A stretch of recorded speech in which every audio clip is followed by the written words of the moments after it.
नमस्कार। Doctor lieutenant colonel Atul Tyagi, advocate, fair law practitioners, Greeno news की ओर से सामाजिक और विधिक मसलों पर विश्लेषण करने के लिए आपके सामने। दर्शकों, 25 नवंबर का दिन उच्चतम न्यायालय में एक नजीर गढ़ने वाला दिन रहा। एक ट्रेंड सेटर जजमेंट में उच्चतम न्यायालय ने 25 नवंबर को अपने एक निर्णय में एक सैन्य अधिकारी की बर्खास्तगी के ऊपर मोहर लगा दी। आप सब जानते हैं, सेना से अधिक जोखिम भरा कोई और प्रोफेशन नहीं है। अदालत ने बेहद तर्कसंगत निर्णय में अधिकारी की धार्मिक मान्यता को उसके सैनिक दायित्व के ऊपर मानने से साफ इनकार किया और उसके कंडक्ट को घोर अनुशासनहीनता में माना। सुप्रीम कोर्ट द्वारा लेफ्टिनेंट सैमुअल कमलेसन के मामले में एक यह निर्णय लिया गया। आपने शायद अखबारों में पढ़ा होगा कि एक ईसाई अधिकारी यह रहे और इन्होंने बार बार धार्मिक परेडों में भाग लेने से, रेजिमेंटल पूजा स्थलों पर जैसे मंदिर और गुरुद्वारा में प्रवेश करने से इनकार किया। इनके ऊपर आरोप लगा,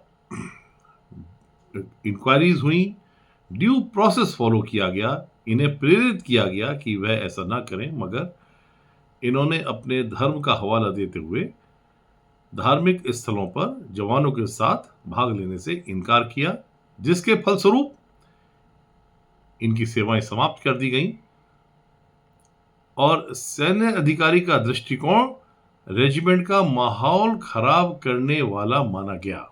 यह उच्चतम न्यायालय के नजीर गढ़ने वाले इस जजमेंट के अंदर ये सब बातें हैं। आपकी जानकारी के लिए थोड़ा सा विस्तार में बताना चाहूंगा कि सेना में एक यूनिट जो होती है वह मूलाधार होती है। किसी सैनिक के लिए यूनिट उसकी आत्मा समान होती है। प्रथा अनुसार सभी सैन्य अधिकारी यूनिट के सैनिकों की संरचना अनुसार ही पूजा स्थलों से अपना जुड़ाव रखते हैं और उनकी मान्यताओं को सर्वोपरि मानते हुए उन्हें सार्वजनिक तौर पर अपने धर्म को पीछे रखते हुए अपनी प्रोफेशनल सर्विसेज को निभाते हैं। पृथक धार्मिक मान्यताओं को मानना, अपने सैनिक के धार्मिक परंपराओं और आस्था के साथ जुड़ाव न रखना, सामूहिकता और एकता के सिद्धांत को नष्ट भ्रष्ट कर सकने की क्षमता वाला माना जाता है। एक अधिकारी के लिए सैनिक धर्म सर्वोपरि होता है। सेना का अपना धर्म है और यह सेना का जो धर्म है वो यूनिटों के धर्मों के हिसाब से एक रूप लेता है। अधिकारी का उसमें ढल जाना युद्ध क्षेत्र की तमाम विषमताओं को, मुश्किलों को आसान करने वाला साबित होता है। सैकड़ों साल के सैनिक इतिहास में यह बात प्रखरता के साथ समझी जा सकती है कि जो अधिकारी अपने सैनिकों की भावनाओं का, चाहे सामाजिक हो या धार्मिक, उनका पालन करते हैं, उनके लिए संवेदनशील होते हैं, उन्हें युद्ध में कमांड और कंट्रोल करने में आसानी होती है। कोर्ट ने इस अधिकारी के धर्म स्थल पर प्रवेश करने के इनकार को धर्म से अधिक अनुशासन और सामूहिक एकता को भंग करने वाली स्थिति माना और कठोर भाषा में यह रुख लिया कि यह गैर विनय का चरम रूप है। भारतीय सेना का सेकुलरिज्म केवल उदासीनता नहीं बल्कि समावेशन पर आधारित है। रेजिमेंटल मंदिर, गुरुद्वारे, सर्वधर्म स्थल, चर्च ये कोई धार्मिक प्रचार स्थल नहीं होते, बल्कि पहचान, परंपरा, मनोबल, साझा उद्देश्य के प्रतीक होते हैं। ये विभाजन नहीं बल्कि भाईचारे को पोषित करते हैं। यही सैन्य दर्शन है भारतीय सेना का। नेतृत्वकर्ता का कर्तव्य अपने सैनिकों के अनुष्ठानों पर निर्णय लेना नहीं बल्कि उनके साथ खड़े रहना है। इस उपस्थिति से मनोबल टिकता है। कोर्ट ने स्पष्ट किया कि संविधान धर्म स्वतंत्रता की रक्षा करता है, पर यह किसी ऐसे वैधानिक आज्ञा से इनकार को स्वीकृत नहीं करता जो सैन्य संस्कृति और अनुशासन का केंद्र हो। यानी कि सैन्य संस्कृति को एक अलग दर्जा दिया।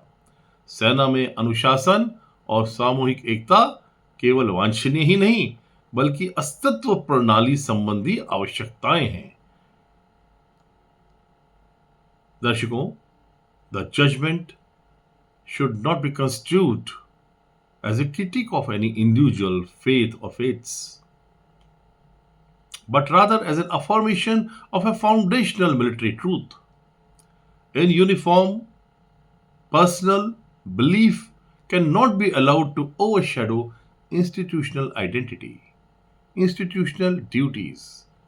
The Indian Army, perhaps more than any other institution, is built on unique model of secularism, one that is not of indifference, but one that is of inclusion.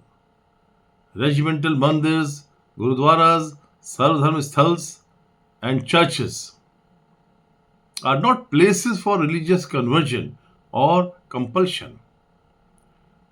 They are symbols of regimental identity, tradition, morale, and shared purpose. And finally, more than the faith, they represent fraternity. दर्शकों, आपको भारतीय सेना से संबंधित धर्म की व्याख्या कैसी लगी? कृपया आप इसके बारे में राय अवश्य दें, और ग्रेनर न्यूज़ पर मैं आगे भी सामाजिक, राजनीतिक और विधिक पहलुओं पर आपके सामने विश्लेषण करने के लिए आता रहूंगा। धन्यवाद। शुभ रात्रि।